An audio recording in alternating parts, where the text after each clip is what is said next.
Praktikanızdan bizə nümunələr çəkə bilərsinizmi ki, heç kim inanmırdı onların inkişafına, təhsili, yazını, pozunu götürəcəyinə, amma bu uşaq bacardı. William sindromu olan bir balamız var. Həmişə gələndə valideyni bildirirdi ki, mənə qeyd edilər yaza bilməyəcək, motorikası çox zəifdir. Lakin bizim xüsusi texnikalarımız var, hansı ki bu texnikalar kiçik motorikanı inkişaf etdirir və biz bir metodla qalmırıq. Fərdi yanaşırıq və həmin uşağın potensialına uyğun olaraq bir neçə metodlar yaradırıq. Həmin metodlarla artıq baxırıq. Hansı metod daha yaxşı uşağa nəticə verirsə, o metodu gücləndiririk və alternativ metodlar axtarırıq. Və bizim William sindromu olan balamız artıq oxuya bilir.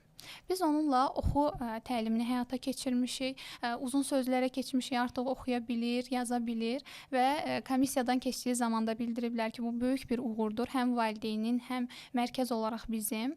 İlkin etapda mərkəzimizə yaxınlaşdıqları zaman həmin balamızın heç bir belə deyək, nitqi yox idi, psixoloji cəhətdən müəyyən problemləri vardı və pedaqoji cəhətdən ən son etapda biz artıq inklüziv təhsil şöbəsi olaraq onu hazırladıq.